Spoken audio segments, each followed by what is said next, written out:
Oh, yeah. Thanks. Do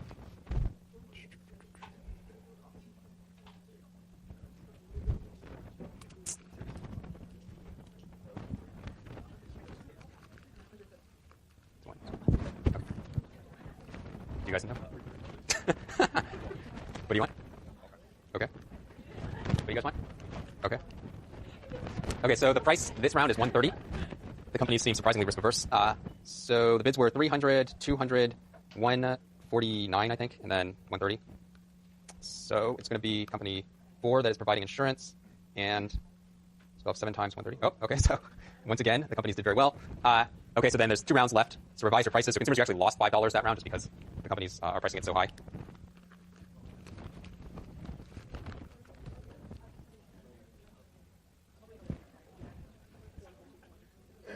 Okay. You guys have a price?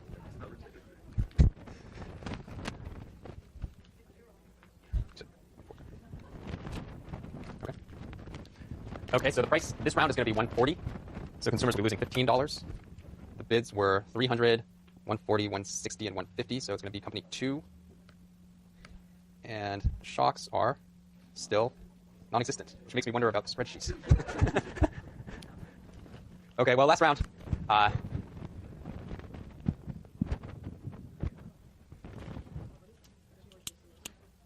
Okay. Staying? Okay. What do you guys? Okay.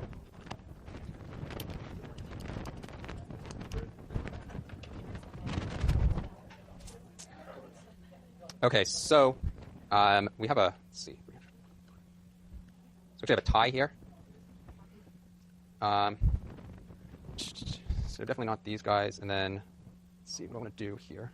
I think if I do 3.5 and 3.5 and then 0.5, it's not going to work. Not sure how it goes to 1. Well, we'll find out. You're going to split the market 50-50. Since the last round, I can always correct things if they don't work out anyway. Yeah, because now you guys are like, okay, well, you're going to just split the costs of whatever happens too, and you're splitting the revenue right now. So, okay, so the spreadsheet was still operating correctly. So there was one person had a negative shock, and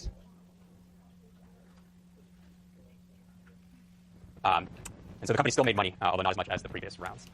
Okay, so consumers, I guess overall you did okay in this round. I think mainly helped by the very cheap bid in the very first round. I mean, you started out with 1,000, you ended up with 1145, which actually I don't know how this is now. Oh, I know, because it's at 0.5. Okay, so this one is going to get over into 1145. Okay, so all the consumers should end up with 1145 here for this round. So there's nothing, literally there's nothing for the consumers to do because this is a case where you have the universal mandate, so everybody just has to buy insurance. Unfortunately, on average, it turned out that the insurance was priced below the actual expected value of a health shock. And in particular, I guess it was priced below. Well, I don't know if it's actually priced below the expected value of a health shock, but it was priced below at least the increment that you were receiving in each month. So I gave you like a little bit.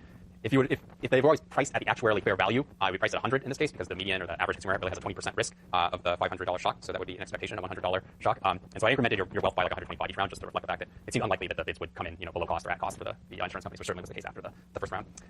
So consumers ended up doing okay, and then I guess overall the companies did pretty well as well. Even company 2 sort of recovered after that initial disaster in the first round. And the companies, though, were kind of helped by the fact that there wasn't anything going on for a few rounds in terms of shocks, so selling insurance turned out to be a very profitable endeavor during those few rounds. So this is again, this is like a simulation of what happens when you have the coverage mandate. And you can see that you actually have a functioning insurance product. The only bad thing here from the consumer's perspective is that if you are one of the low-risk consumers, which I don't even remember whether it's been reversed or not, so I don't know at this point whether it's consumer 1 or consumer 7. The point is it doesn't really matter now. But if you're one of the low-risk consumers, basically you're being forced to buy a product that, in expectation you don't really, or that, if you were given a choice, you would presumably choose not to buy it because the price here is over $100 and your risk is only like 5 or 10% if you're low risk. On the other hand, if you had to make the same decision behind what we sometimes call like the veil of ignorance, so consumer 1 or consumer 7 had to make a choice about sort of what system they wanted to be in before they actually knew whether they were going to be a low risk or high risk consumer, I think there's a good chance that they would choose to be in this sort of universal coverage system as opposed to being in a system where they can pick and choose whether or not they want to get insurance because they know sort of the worst case scenario is they'll be a low risk person and end up in this universal coverage system and end up paying somewhat more for the insurance product than end up buying an insurance product that costs somewhat more than they value it at. Whereas the sort of worst case scenario if they end up being a high risk person is that if they are in the case where either you're really in either game A or game B, one of the first 2 games, either you're going to have to buy insurance on the open market that's very expensive, even though like even though the company doesn't necessarily know that you're a high risk person, they can basically infer that you're high risk simply because you're in the market. And then in the second game, they get to identify you as being high risk and price the insurance accordingly. And then if you basically end up high risk enough, you can see that the consumer ends up perishing because they can't afford the insurance. So I'm going to have some more slides here, so we'll talk about a few more things, and then break for the day. We'll finish these slides on Wednesday, and then I think we'll also have like class evaluation, so maybe we'll finish like 15 minutes early on Wednesday, and then on Friday maybe I'll start talking about the final, which I'm sure everybody's excited to take.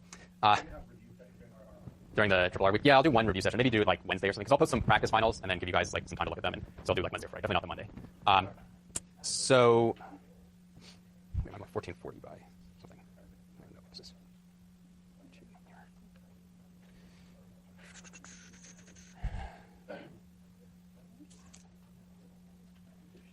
Okay, so I'm gonna. I think I'm gonna actually posted these slides. I'm gonna update them based on what actually happened in the simulations that we just did. Right now, I basically have what happened in the simulations from last time we did it. But you can see that adverse selection was a critical problem here, particularly in that first simulation. The low-risk consumers, we saw did not want to buy health insurance, so they basically dropped out of the pool. The insurers responded by, I think initially maybe there were some kind of like lower bids that were closer to like the average, that were closer in expectation to the average value of a shock rather than the value of a shock for a high-risk consumer. But the insurers pretty quickly caught on to that and caught on to the fact that only the high-risk consumers were buying. So they raised their prices, and as they raised their prices, even the medium-risk consumers didn't want to buy at the end. I think it was only the high-risk guys who were buying, even then only occasionally. So the market basically unraveled. In reality, what would happen probably is that there's there are sort of different grades of insurance that you can buy. So you can buy a plan that really covers a lot, or you can buy a plan that's what we call like catastrophic insurance. So have like a really high deductible and many thousands of dollars, but only kick in basically if you end up in the hospital for some major procedure or something like that. But everything else essentially is uncovered. You're just paying for it out of pocket at that point. So typically what you'll see then is catastrophic insurance might be available, but really nothing beyond that. And of course, the insurers are going to be very interested in whether or not you have any sort of pre-existing conditions or something like that. Anything that would indicate that you're high risk. They either don't want to insure or want to charge you a really, really high rate. Is this sort of like counteracted by like employer-based insurance? Yeah. Like how people actually write insurance? On the open market. So it's only a small fraction of people because of the fact that you do have, so as we said, you have Medicare basically covering everybody over 65. For people who aren't over 65, the employer-based insurance is the primary source of insurance. And so that the good thing about employer-based insurance is that basically for the most part there are not like high health risk employers, or at least not super high health risk employers. Like you might have some employers that are kind of somewhat higher risk and some that are somewhat lower risk.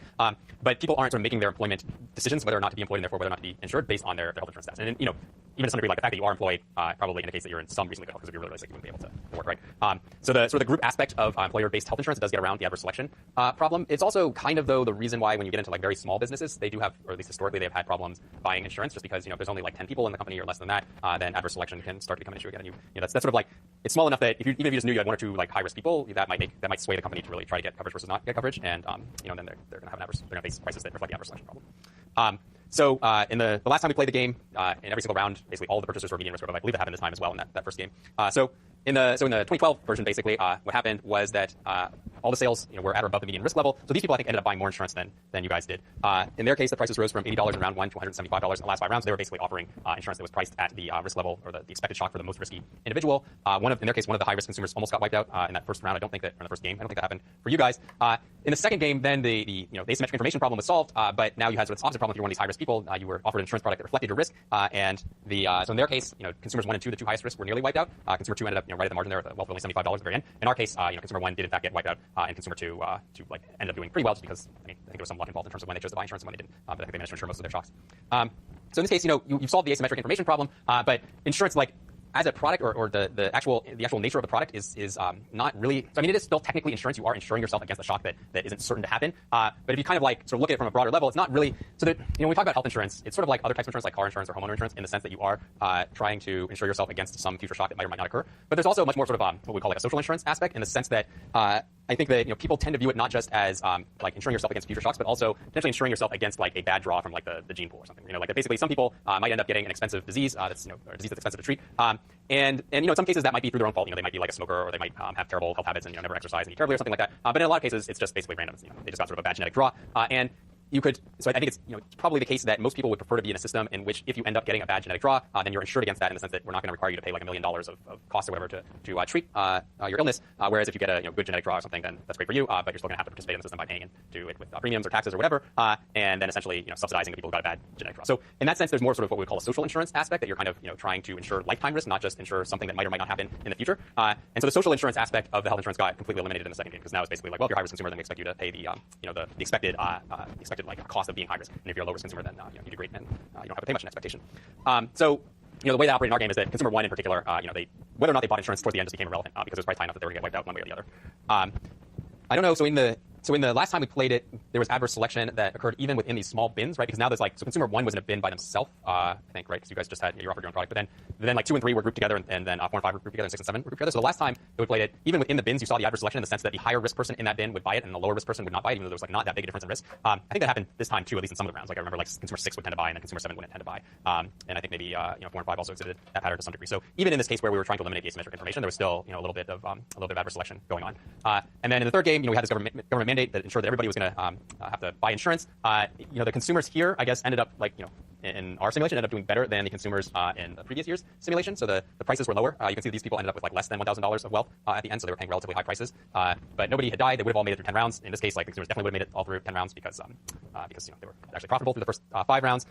If we had worked to assign a lot of negative utility to dying, then clearly overall utility is going to be much higher in that third game where you have the universal mandate than in the first 2 games. Because in the first, certainly in the second game, somebody did actually die, so you'd want to avoid that outcome. And in the first game, I don't think anybody died, but I think if we'd gone on long enough, the high risk people would have gone into trouble. Okay, so we'll finish up this set of slides on Wednesday and do the evaluations as well.